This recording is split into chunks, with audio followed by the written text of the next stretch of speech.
China کے شہر Beijing میں سمر اولمپکس کی تیاریاں زوروں شوروں سے چل رہی تھیں۔ پچھلے کئی سالوں کی کوششوں کے بعد آخرکار اس بار چائنا کو سمر اولمپکس 2008 ہوسٹ کرنے کا پہلی بار موقع دیا گیا تھا۔ اسی وجہ سے چائنا اس انٹرنیشنل ایونٹ کو ہر صورت میں بغیر رکاوٹوں کے انجام تک پہنچانا چاہتا تھا، جس کے لیے $40 بلین یعنی تقریباً 3000 ارب روپے خرچ کر کے نہ صرف نیو اسٹیڈیمز بنوائے گئے بلکہ دنیا میں اچھا امپریشن دینے کے لیے بیجنگ ایئرپورٹ کو رینوویٹ بھی کیا اور لوکل ٹرانسپورٹ میں ہزاروں نئی بسز بھی ایڈ کی گئی۔ لائٹس، جنریٹرز، سیکیورٹی، ٹرانسپورٹ سب چیزیں ریڈی تھیں، لیکن پھر بھی کچھ نہ کچھ گڑبڑ لگ رہی تھی۔ اولمپکس کی اوپننگ سیریمنی میں اب صرف 2 دن رہ چکے تھے۔ دنیا بھر کی ٹیمز بیجنگ پہنچ چکی تھیں، ٹکٹس بھی بک ہو چکی تھیں اور پوری دنیا اس ایونٹ کا شدت سے انتظار کر رہی تھی کہ چائنیز گورنمنٹ کو ایک ایسی خبر ملی جس نے ان کے پیروں تلے زمین ہی نکال دی۔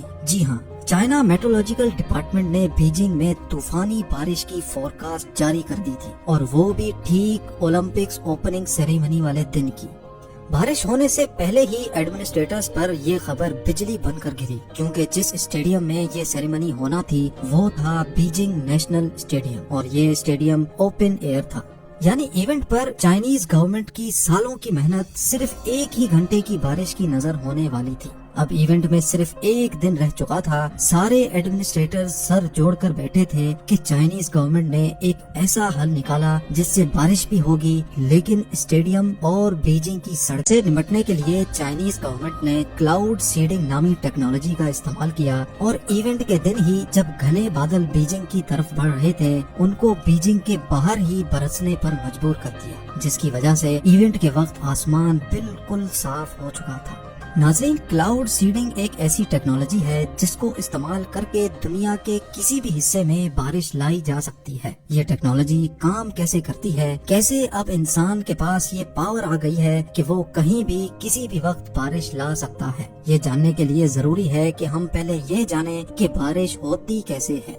بارش ہونے کے لیے سب سے اہم چیز ہے سورج۔ جب سورج سمندر کی سطح کو گرم کرتا ہے تو پانی ایواپوریٹ ہوتا ہے اور گیس بن کر آسمان میں چلا جاتا ہے۔ آسمان میں جاتے ہی گیس ٹھنڈی ہو جاتی ہے اور واپس پانی بن جاتی ہے۔ جی ہاں، پانی کے چھوٹے چھوٹے ڈراپلیٹس مل کر بادل کی شکل بنا لیتے ہیں، لیکن اس بادل میں یہ چھوٹے چھوٹے ڈراپلیٹس آپس میں ایک دوسرے سے جڑتے نہیں ہیں، کیونکہ یہ ڈراپلیٹس پانی کی پیورسٹ فارم میں ہوتے ہیں، یعنی ان میں کسی قسم کے بھی پارٹیکلز نہیں ہوتے۔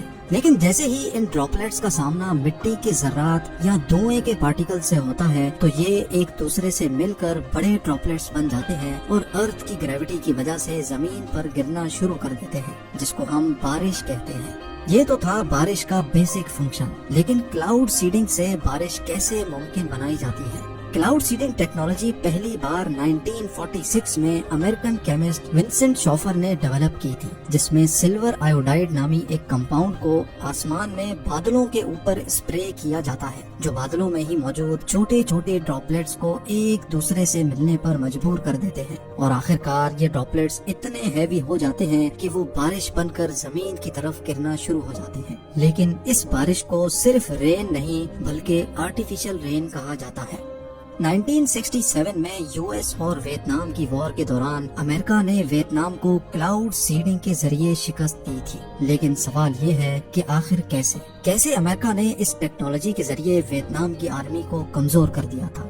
ناظرین، ہوا کچھ یوں تھا کہ 5 سال چلنے والی اس جنگ کے دوران ہر سال مانسون کے سیزن میں امریکہ اپنے C-130 ہرکولیس استعمال کر کے ویتنام کے بارڈر پر بادلوں کے اوپر چپکے کلاؤڈ سیڈنگ کرتا تھا۔ اس کلاؤڈ سیڈنگ کی وجہ سے ہر سال ویتنام میں مانسون کا سیزن ایکسٹینڈ ہو جاتا تھا، جس کی وجہ سے خوفناک سیلاب آتے تھے جو روڈز توڑ دیتے، اور پہاڑی علاقوں میں بے انتہا بارش کی وجہ سے وہاں لینڈ سلائیڈنگ ہو جاتی تھی۔ روڈز بند ہونے کی وجہ سے ویتنام کی آرمی کی سپلائیز ڈسٹرب ہو جاتی تھی اور وہ ہر گزرتے سال کمزور ہوتے گئے۔ اس آپریشن کو امریکہ نے آپریشن پوپائی کا نام دیا تھا، لیکن کلاؤڈ سیڈنگ کا جو استعمال دبئی کر رہا ہے وہ واقعی حیران کن ہے۔